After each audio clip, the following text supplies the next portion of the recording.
Aw, shit. Here we go again. Welcome to the Sloppy Book Club podcast. I'm Jenny. And I'm Celese. And welcome to season 2, episode 19. Wow. 19 episodes. Second season. We're doing a damn thing. Anywho, we got some drinks. We got some book reviews. Jenny has a fantasy that she will be reviewing and talking about. And I have like a YA romance, contemporary romance.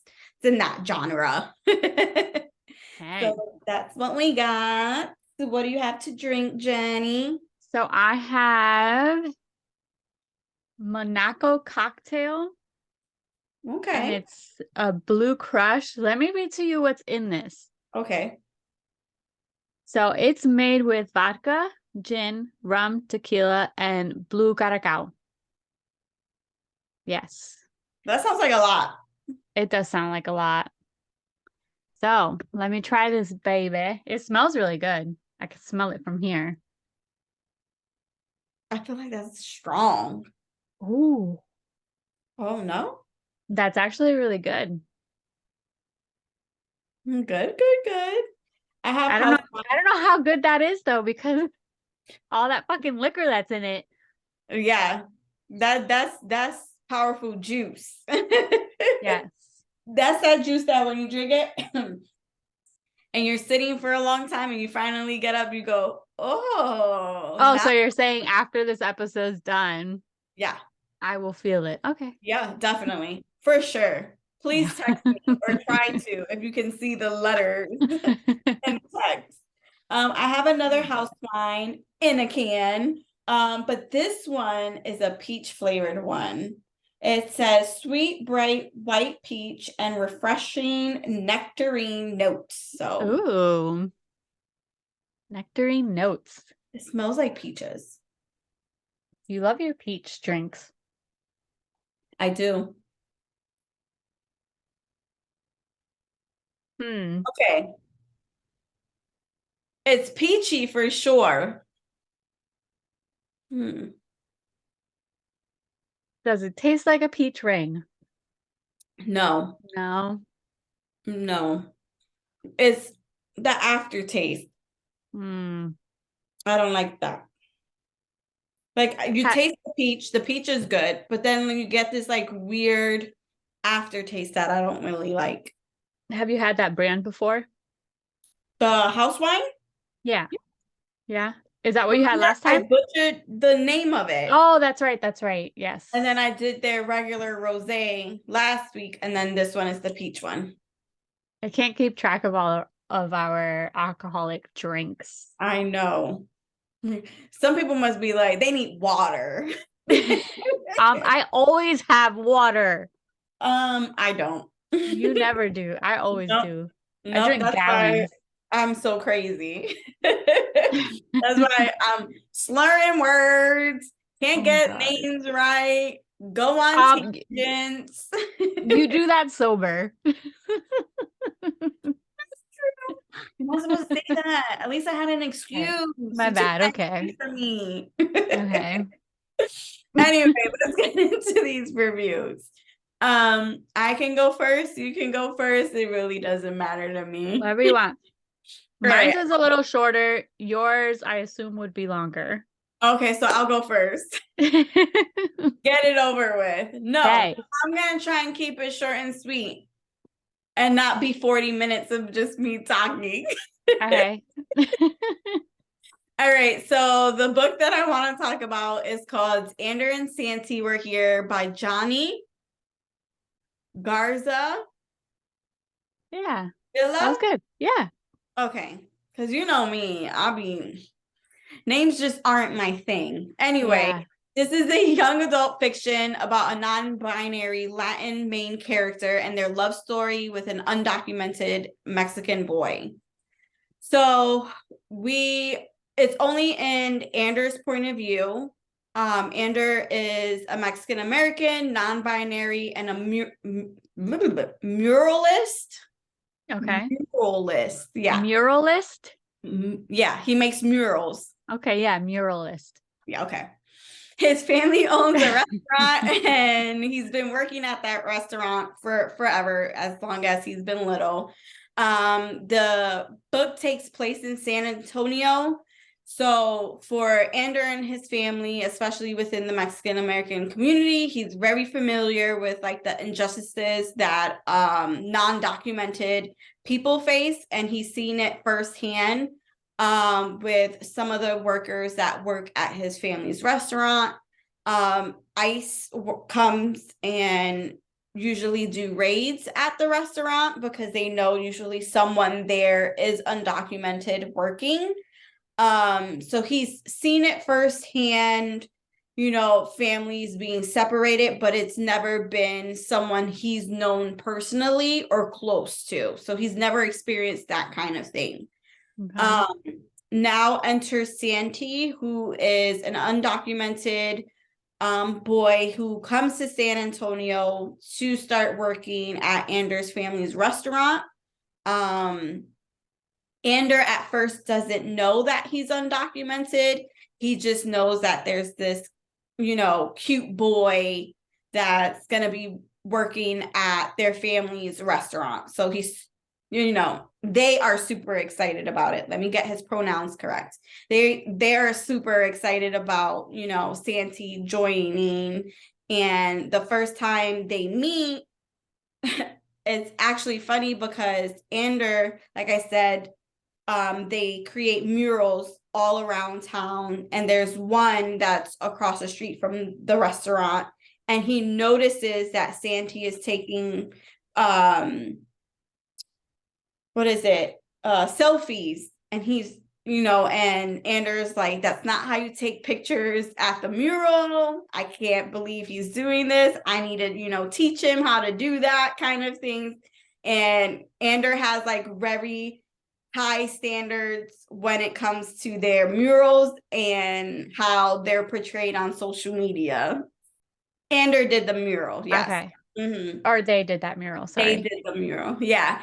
So at first, Ander's like standoffish, but he, at the same time, they're like, this is a super cute boy. I kind of want to know more about him.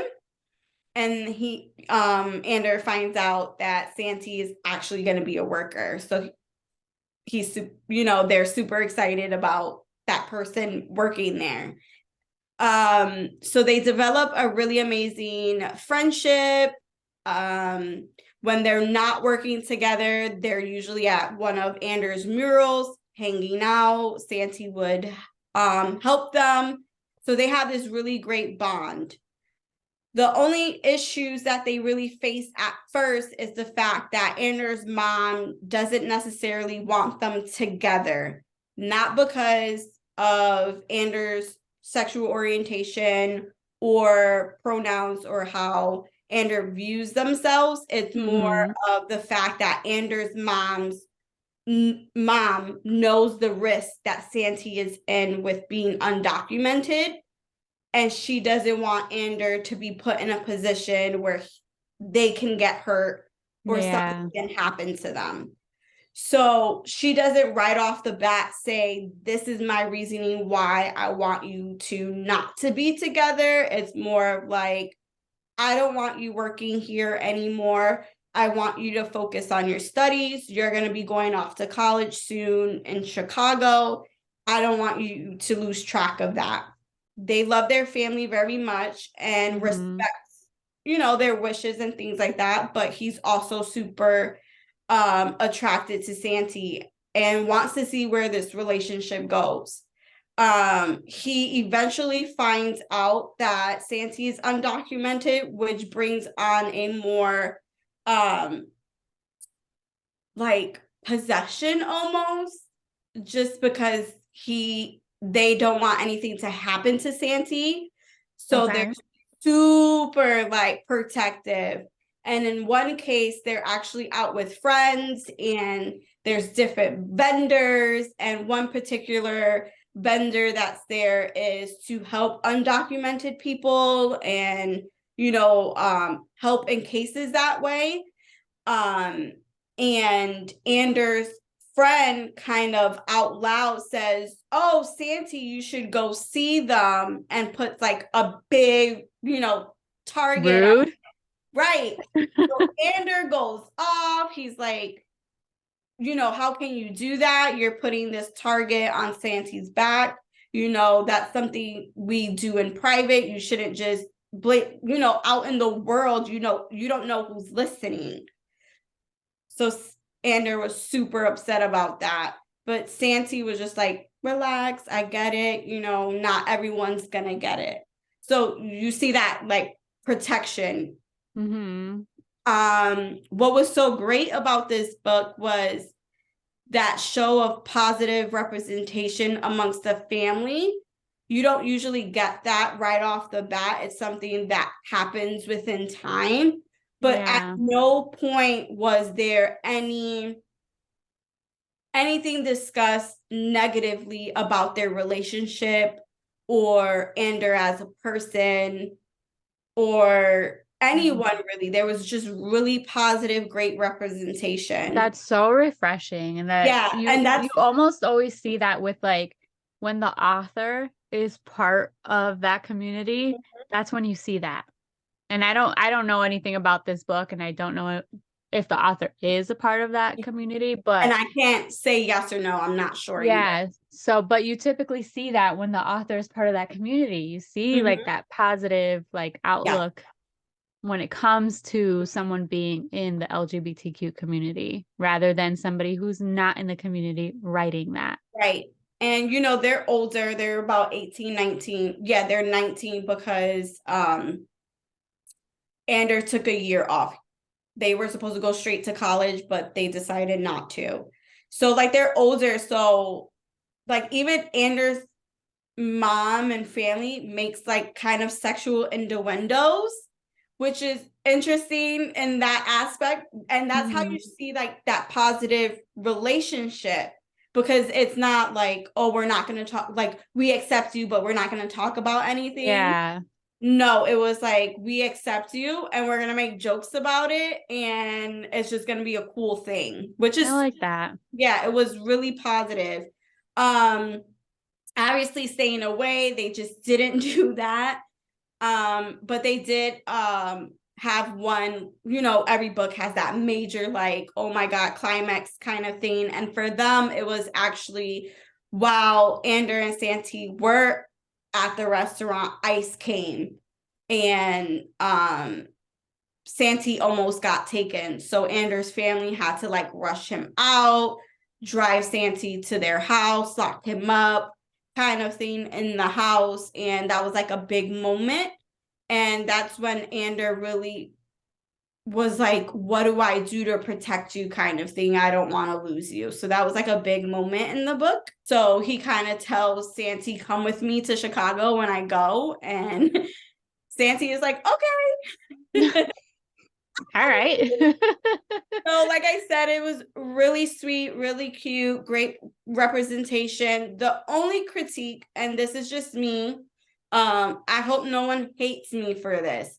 So obviously this had a lot of representation and diversity. The only thing was that there was a lot of Spanish words, phrases, and dialogues that were written within the book, which wasn't directly translated. Like there weren't any like some like little notes or like where you can kind of gauge what the phrases meant. So you had to kind of get out of the book, look it up for that translation.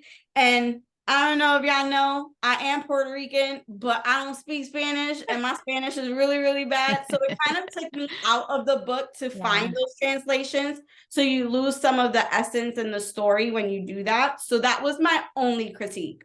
Yeah. So I know just from like being part of Bookstagram, Book Talk, all that stuff. So with the whole big talk about,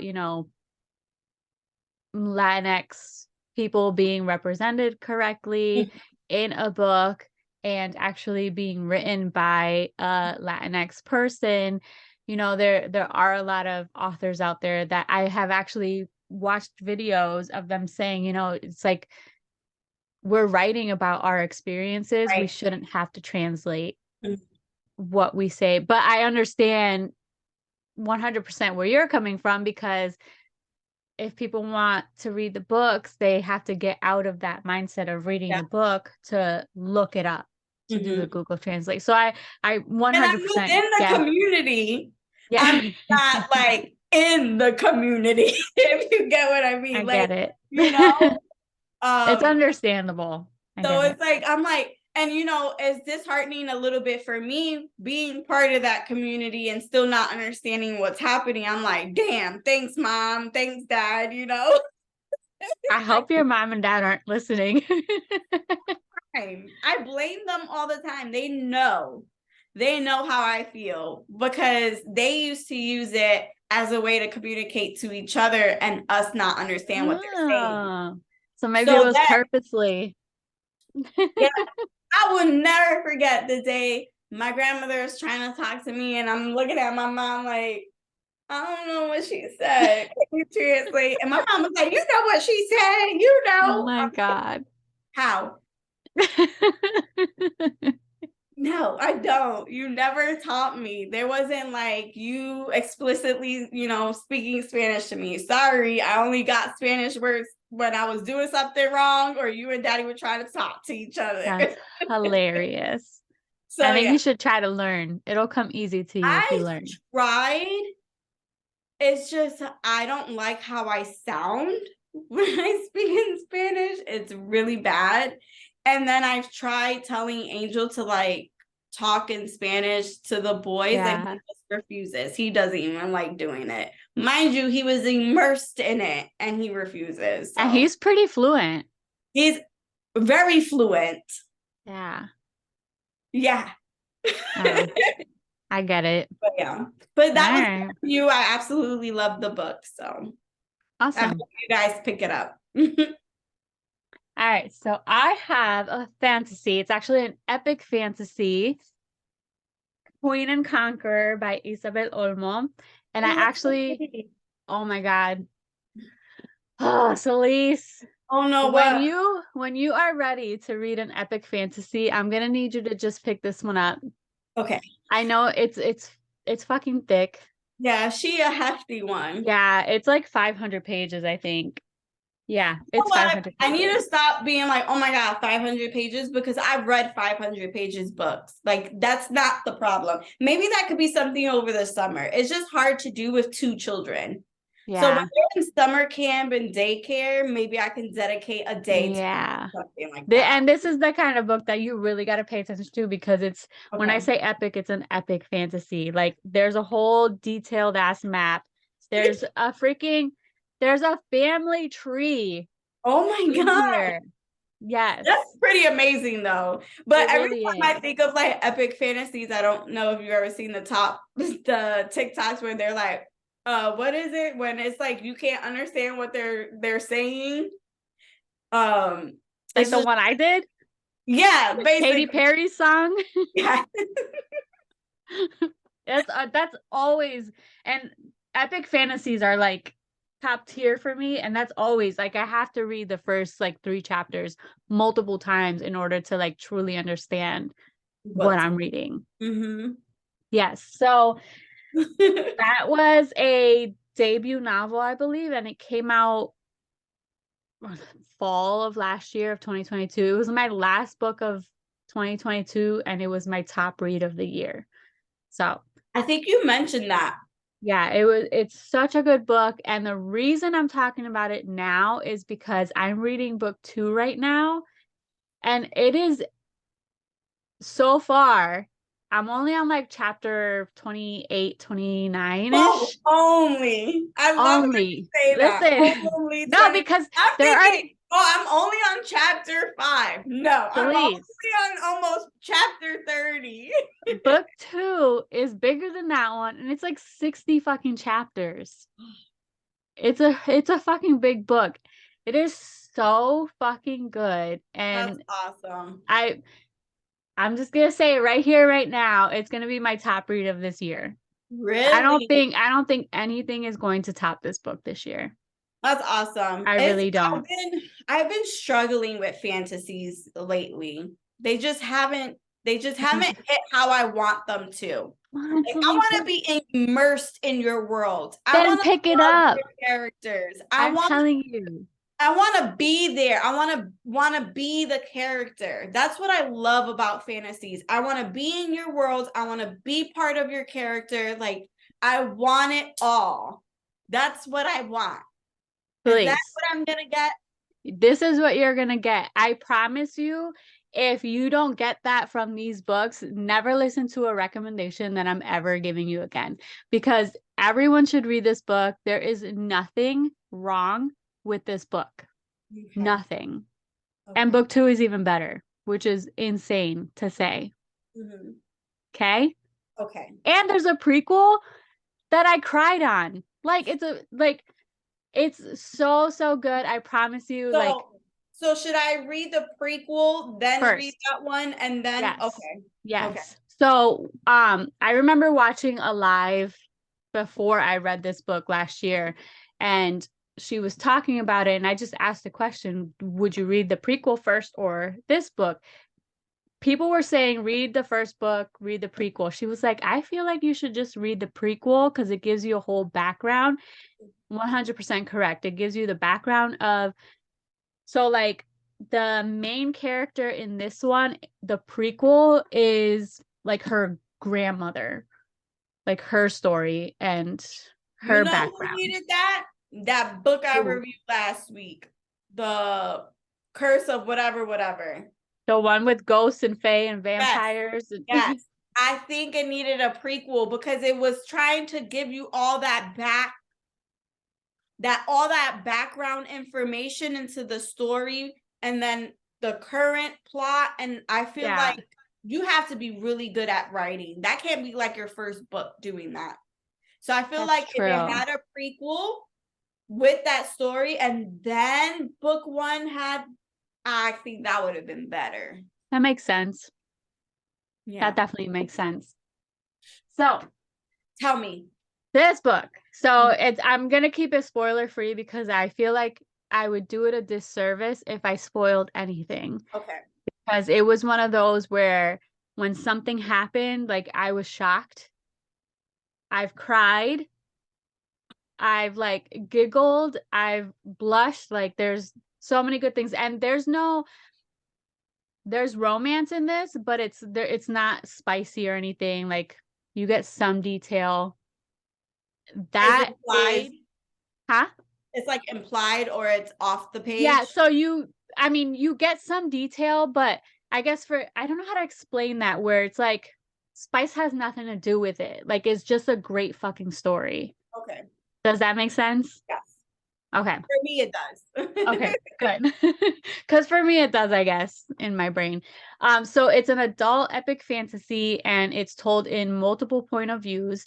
And the main character, Almira, she's been training pretty much all her life to be a leader, pretty much. So currently, at the start of this book, she is in mourning for her husband because her husband was murdered by the king. So and it's so hard to explain it because so there's this big map, and then you have the king, and then you have different territories where there's ladies and lords and stuff like that. So she's the lady of, I believe it's Suid at this moment, and she's in mourning for a whole year because the king killed her husband. So they go in mourning for a year, they veil, they can't see people can't see them, kind of thing. So at the end of her veil, she decides that she's tired of war. To all the men, this book is filled with misogyny. Like all the men are like, I want war, I want destruction. And she's just like, I'm so tired of this. So she decides that she wants to conquer. She wants to take over. She said, all right, so I'm going to send the king a letter, and I'm going to tell him he's going to marry me. And if he doesn't marry me, this king killed her husband. Mm-hmm. So if he doesn't marry me, I'm just going to slit his throat. Okay. This is Almira. This is who she is. She's very regal. She's ruthless. This is how she was brought up. She was brought up to lead, and that was it.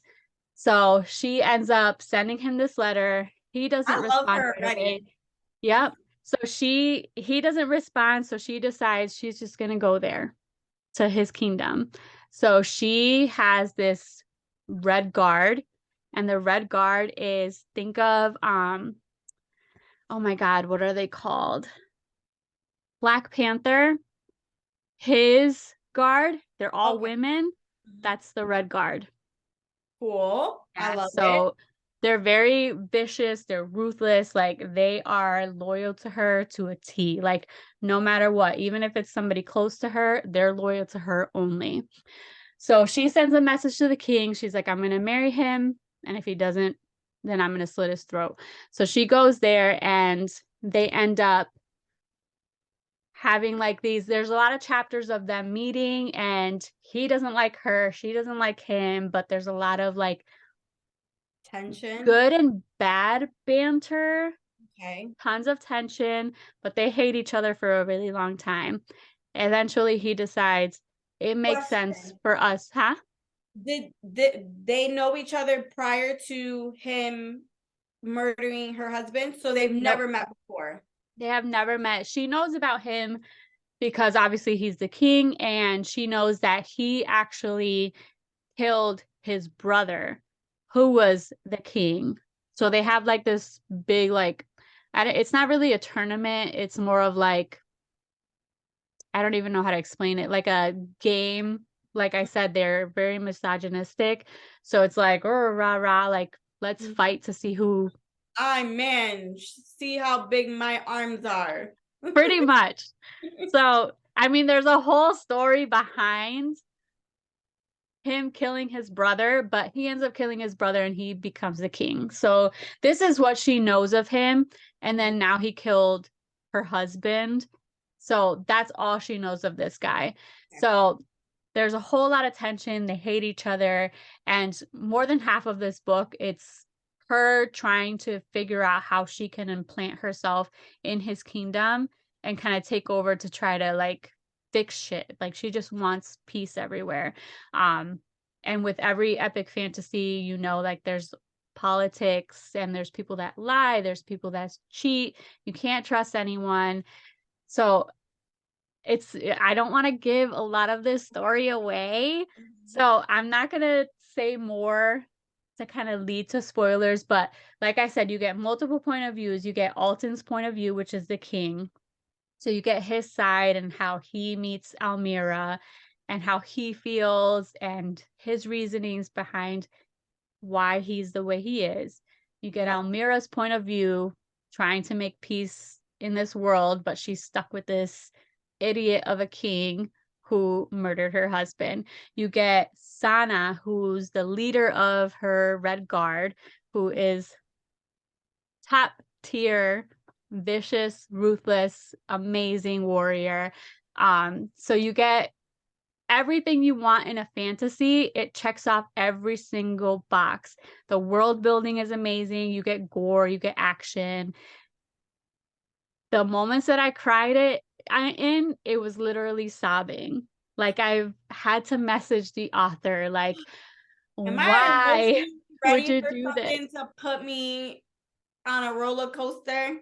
This one is truly a roller coaster because it's so like, it's that stressful, like, big fantasy. Think of Game of Thrones. Okay. It's Game of Thrones, in my opinion, better. Mm-hmm. If this was made into a show or a movie, I would just die. Like, it would be so freaking amazing. But it's the same vibes as Game of Thrones. It's in medieval times. They live the way they live in Game of Thrones. You get all these different families. You get like the little bit of romance. There's not sex like in Game of Thrones, but you get like that romance feel, and the gore, the fighting, all that stuff. You get it in this book.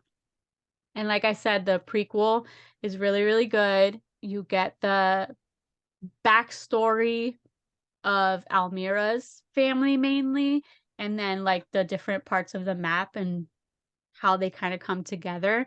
And then book 2, which I'm reading right now, and it comes out in June.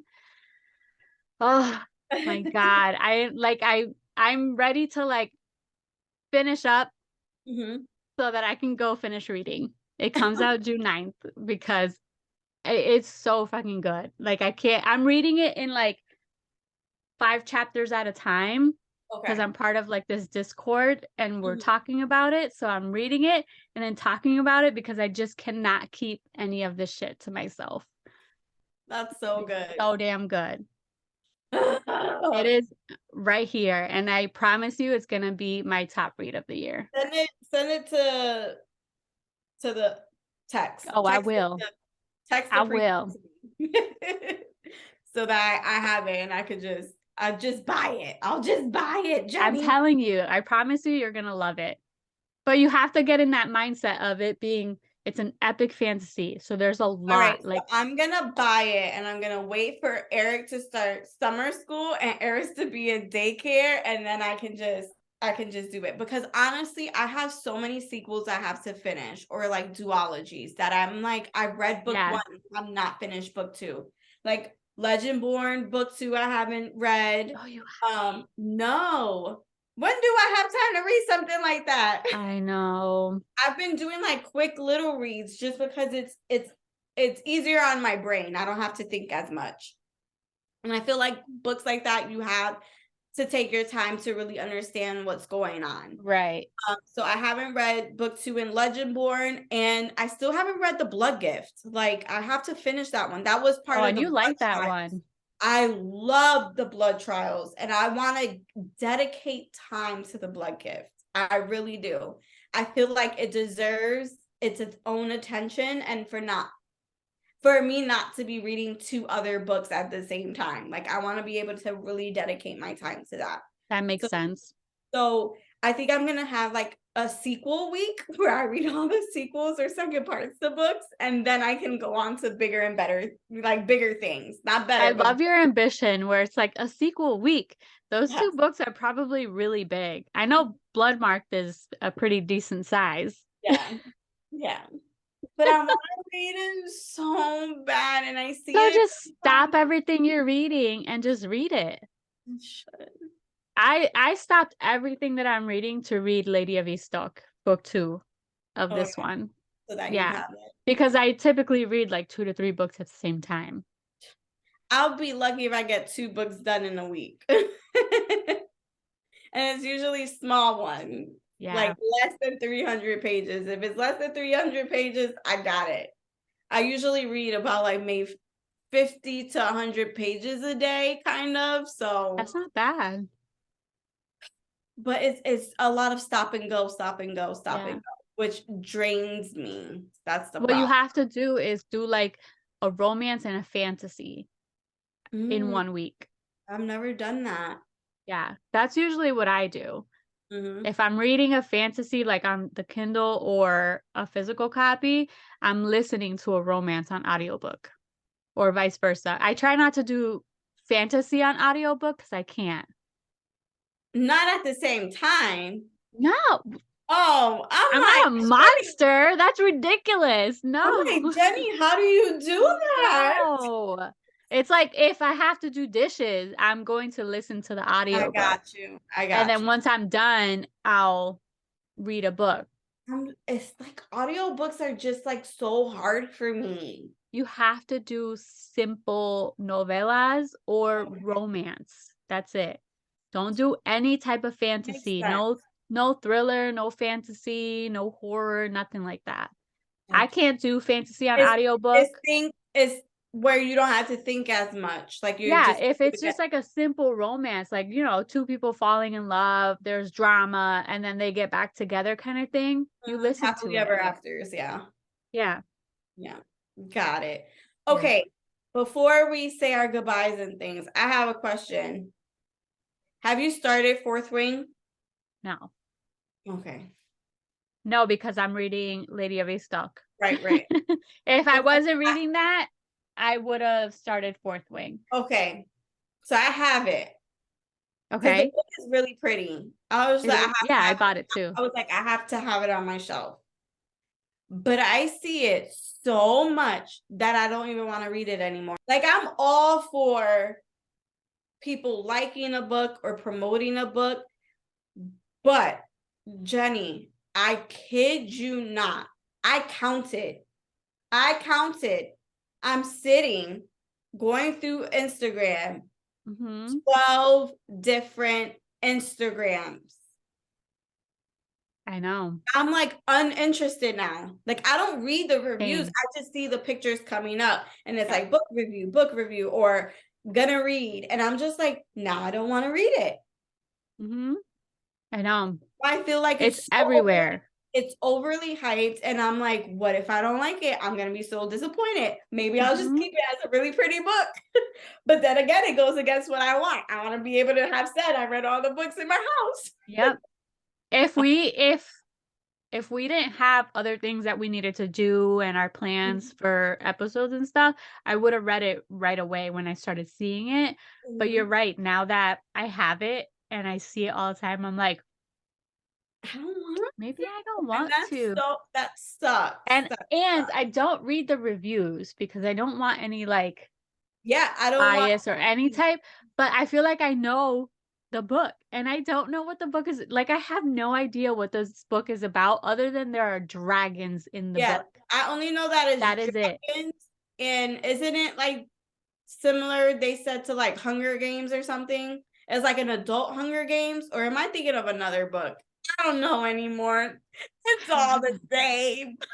I don't know. It's all gelled into one big world. But yeah, I know they say it's more of like YA books that you grew up on and more adult.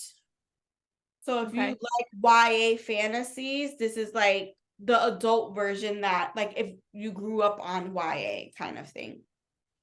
Like if you loved certain teen books when you were younger, this is the adult version of that. But just like any book?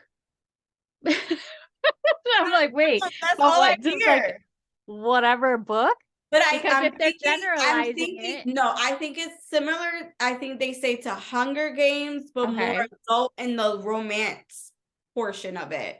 Because in Hunger Games, there's no romance. So it's a fantasy romance or like a romantasy? Like, is it supposed to be a romance with fantasy, or is it supposed to be a fantasy with romance? I think it's supposed to be a fantasy with romance. Okay. I think. Okay. I don't know. And you know what? I think the more I read and my time is so like managed that if I don't initially like it, I'm moving on. Yeah. And I was never like that. I'm like, my time is precious and my reading time is precious. And I love reading. So if it's not getting me, I'm moving on.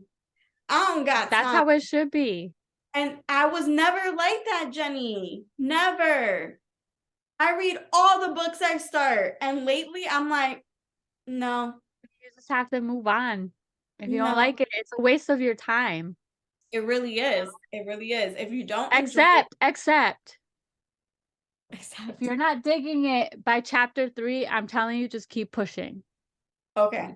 You're not gonna feel that way, but I promise, just keep pushing. But just in case, if you're like, damn, this is too much fantasy, just keep pushing. Okay. I promise. Okay. I believe you. Okay, good. You read way more than me, so I have so much respect for your opinion on books that I don't think I'm not gonna like it. If anything, a fantasy, like a core, like hardcore fantasy, this is it. Okay. Okay. I got it. Send it. At least try the prequel, and if you hate the way she writes, then don't even bother. But I'm not worried about that. Just read the prequel. Okay. Send me the link, girl. I will. All right. I will. But yeah, that is season 2, episode 19. Thanks for listening. Hopefully we gave you some good reviews that you want to check out. Send us reviews of books that you would like us to check out. Please don't let it be fourth wing, because eventually we'll try and get to that. We see it all the time. We don't need to be told to read it. We own it already. We will read it eventually. We'll make a whole episode on it. Yes. Maybe not anytime soon, but we will. No. Because I have so many that I want to read. Later in the summer, maybe. Yes. We'll have like a whole fantasy month or something. Oh, I like that. Maybe by the time you're done reading the prequel of this one, we can do a whole month. Or on my sequel week, where I read all the sequels to the books that I've started. Let's see how that goes. Oh my God. All right. Thanks for listening. Bye. Bye.